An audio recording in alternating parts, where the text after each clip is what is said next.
Yep, just have a seat there. My name's Ellie Brooks. I'm a senior administrator and health and safety officer for an engineering firm, an international engineering firm here in Toronto. I have nothing to be ashamed of. I've done nothing wrong. I had just gone in for a simple procedure, not expecting anything like this to happen. And at the time, I was dealing with my husband's death. My mother passed away 7 weeks after that, and then my brother 8 months after that. This happens, and it's okay. I've had enough, So I didn't do anything about it at the time. You go to the doctor for a routine surgery. Mm-hmm. Still in the throes of grief over the loss of your husband. Yes. And your mom. Yeah. The anesthesiologist was Dr. George Doodnaught, and I would like to retract the word doctor because he's not a doctor as far as I'm concerned. What is he? He's an animal. He's a serial sexual predator. In that moment, when you were on the operating room, what are you thinking?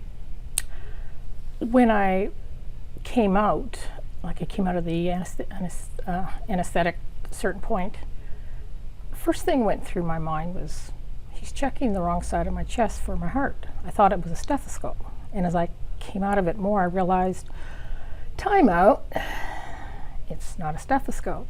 And I got angry. And I wasn't able to say anything. I was trying to say, get your hands off me.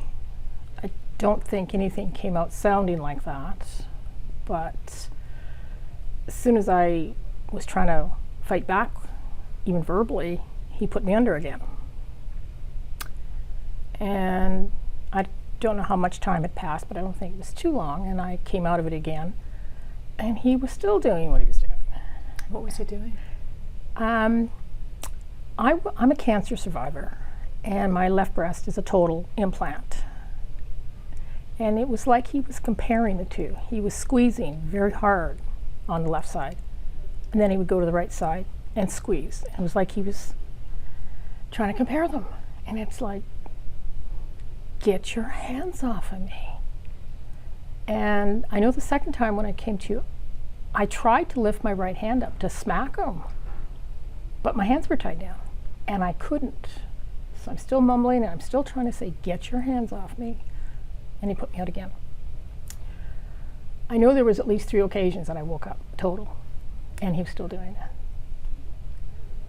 And it's like, what kind of animal is this? This is not the behavior of someone that you've put your life in his hands to do this. And hearing some of the other ladies, the things that he did to them, I actually got off lucky. When you came out of this on the table, were you aware of what he had done? Oh, yes. And what did you say to him? Did he say something to you? I never saw him. He never came near me. Did you think, okay, I'm filing a complaint against this guy. What he's done is disgusting and a violation of everything that it means to be a doctor? I thought of it, and I weighed up the odds of who's going to believe me. Do I have enough strength emotionally with what I was going through to deal with this? And at the time I didn't. I just was an emotional overload. When you found out that Dr. Doodnaught had not only assaulted you, but had assaulted dozens of other patients, what was that like for you? Well, I remember very vividly, one of the news clips they were talking about was the anesthesiologist from North York Hospital arrested for sexual assault. Well, my antenna went up, obviously, and I looked at my friend, and she looked at me, and I said, it's gotta be the same guy. So I was having an appointment with my surgeon, and I thought, I'm just going to double check this. And I said, I need to know which anesthesiologist it was. So when I got to the office, I talked to the receptionist, and she told me his name, and I said, that son of a bleep. He said, can I turn this over to the College of Physicians and Surgeons? Absolutely. Tell me what it was like to sit in that courtroom and look into the eyes of the man who did this to you and to 20 other women. Couldn't do it. You couldn't look into his eyes? No, the sniveling coward wouldn't look. He had his face down. He would not have the balls to look me in the eye. The coward that he is was afraid to look at me. Totally. My sense from you is that this concept of victim. I'm not a victim. I happen to be a person who was tied down, strapped down to a bed while a grown adult sexually assaulted me. I'm not the type to be a victim. It's like if this was, back in the vigilante days, the poor man would either be castrated or dead.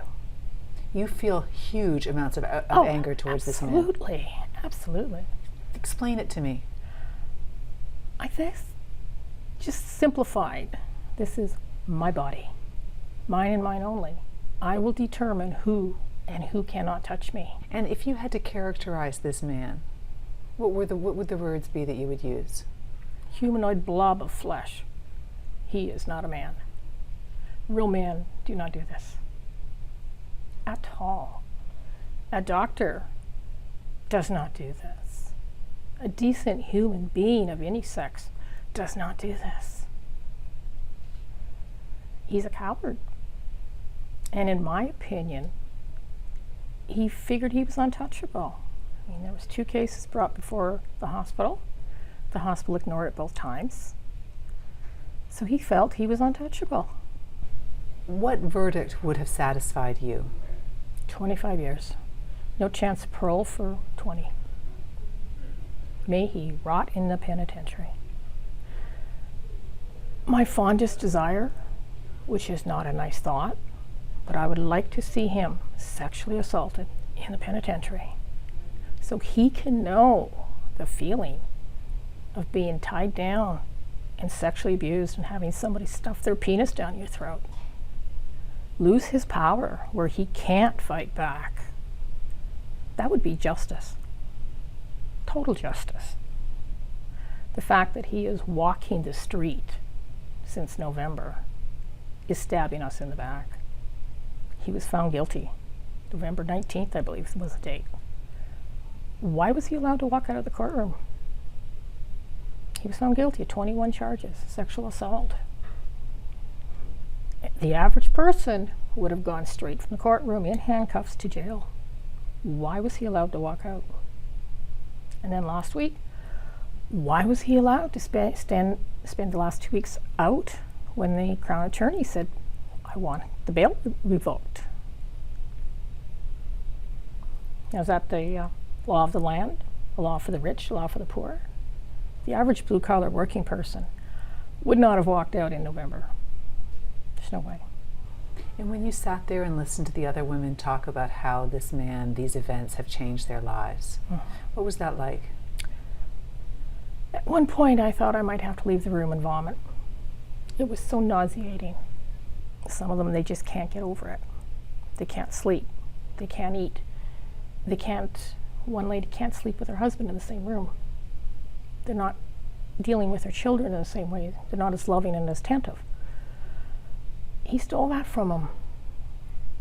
And he doesn't get it. Just because, some of the women were having hysterectomies. They were losing their femininity.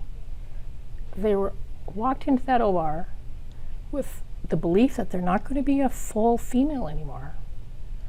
And all he could do was think, I can get my sexual jollies, yee-haw.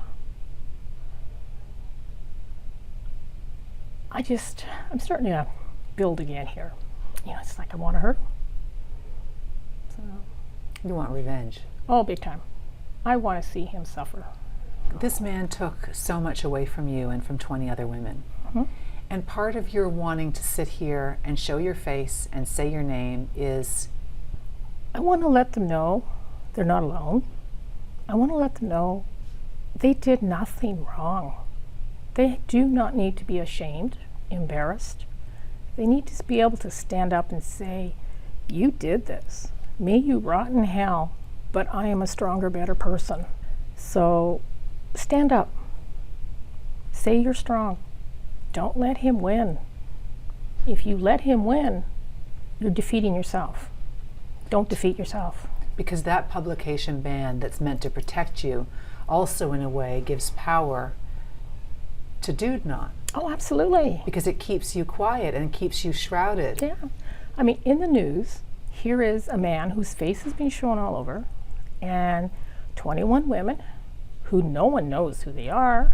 Do they exist? Is there a real face behind these people? No, there isn't.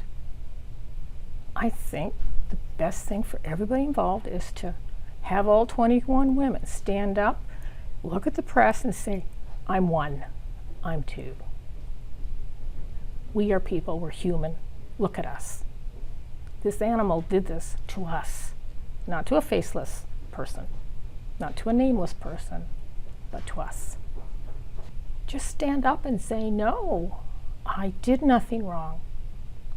I earned the right to hold my head up. Don't let him win. You hate this man with all of your heart. Every fiber of my being. I've never hated anybody or anything like this. And I don't like that about myself. So I'm going to fix that. And I'm going to take my power back. And he is not going to win. He has not won.